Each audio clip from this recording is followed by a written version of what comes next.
capítulo 50 del curso bíblico recorrido por las Sagradas Escrituras por los 4 Evangelios y Hechos de los Apóstoles.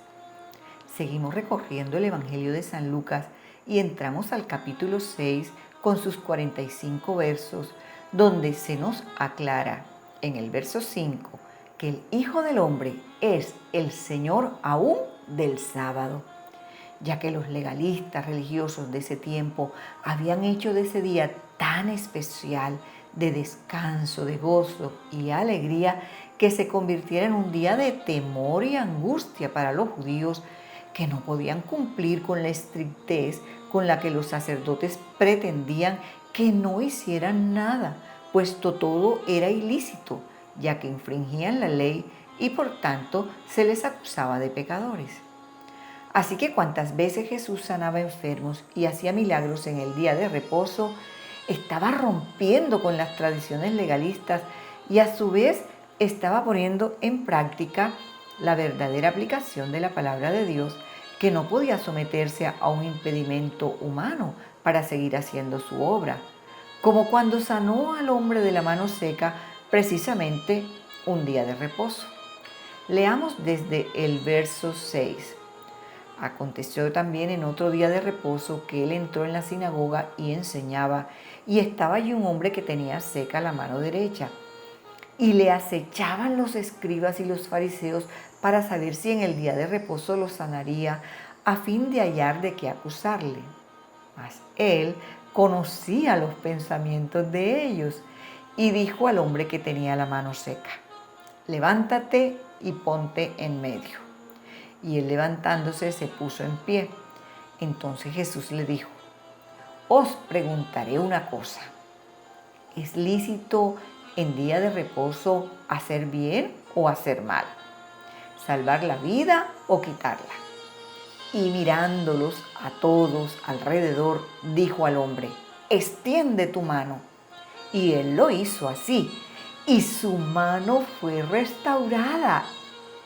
Y ellos se llenaron de furor y hablaban entre sí qué podrían hacer contra Jesús. Si se percata, a Jesús le fue más fácil enfrentarse a Satanás y ponerlo en su lugar que a estos religiosos escribas, fariseos y saduceos que constantemente lo perseguían, lo acusaban, lo vituperaban, lo rechazaban, lo calumniaban, buscando cómo hacerle caer, y de los cuales no podía librarse hasta el día de su muerte. Del verso 12 al 16, Lucas nombra a los 12 apóstoles escogidos por Jesús y continúa con ellos su ministerio de sanidades, liberaciones y milagros, en medio de sus seguidores que cada vez aumentaban en número hasta convertirse en multitudes que se reunían de toda Judea, Jerusalén, de la costa de Tiro y de Sidón, para escucharle sus enseñanzas que los dejaban maravillados, como cuando les explicó en el Sermón del Monte las bienaventuranzas que usted puede leer en los versos 20 al 26. El amor hacia los enemigos y la regla de oro que dice así, en el verso 31. Y como queráis que hagan los hombres con vosotros, así también haced vosotros con ellos. También les advirtió del peligro de juzgar a los demás en los versos 37 al 42. Les enseñó la importancia del buen fruto, ya que por sus frutos les conoceréis. Léanlo en los versos del 43 al 45. Para terminar este capítulo 6, donde hace la comparación con los 2 cimientos sobre el hombre sensato que construyó su casa sobre la roca y el insensato que la construyó sobre la arena, y las consecuencias de ambas acciones, tal como lo contó también San Mateo en el capítulo 7 de su Evangelio.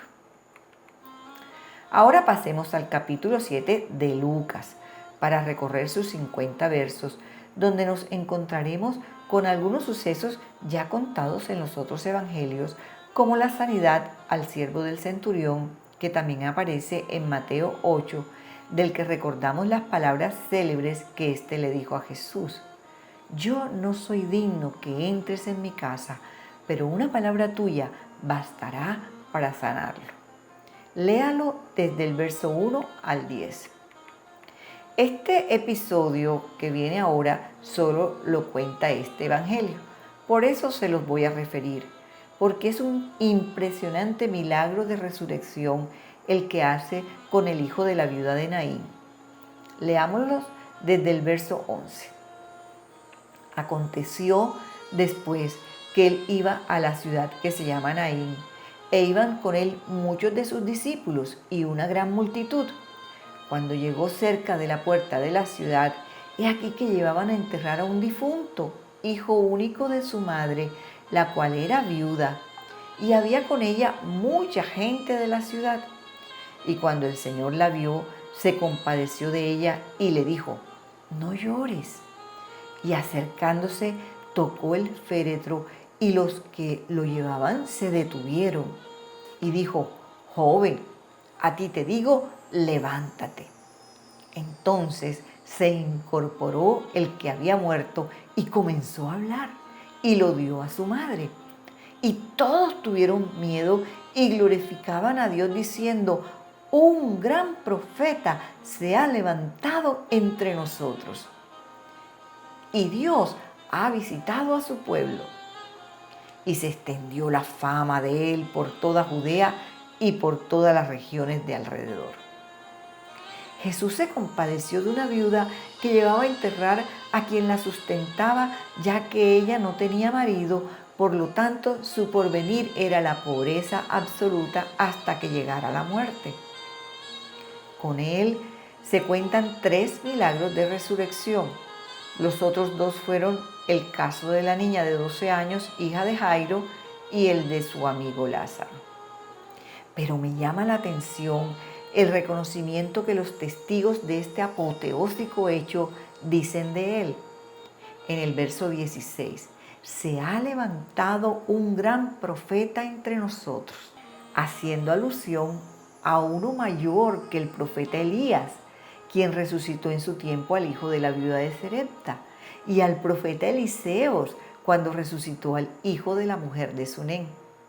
Fíjense en este detalle, puesto que ellos, sin saberlo, estaban haciendo un milagro como tipo de Jesucristo, el Hijo de Dios, quien vendría en persona para hacer mayores cosas de las que ellos hicieron. ¡Aleluya! Una demostración más de que la Biblia es un compendio de hechos y sucesos que desde el Antiguo Testamento nos revelaron la misión del Salvador del mundo.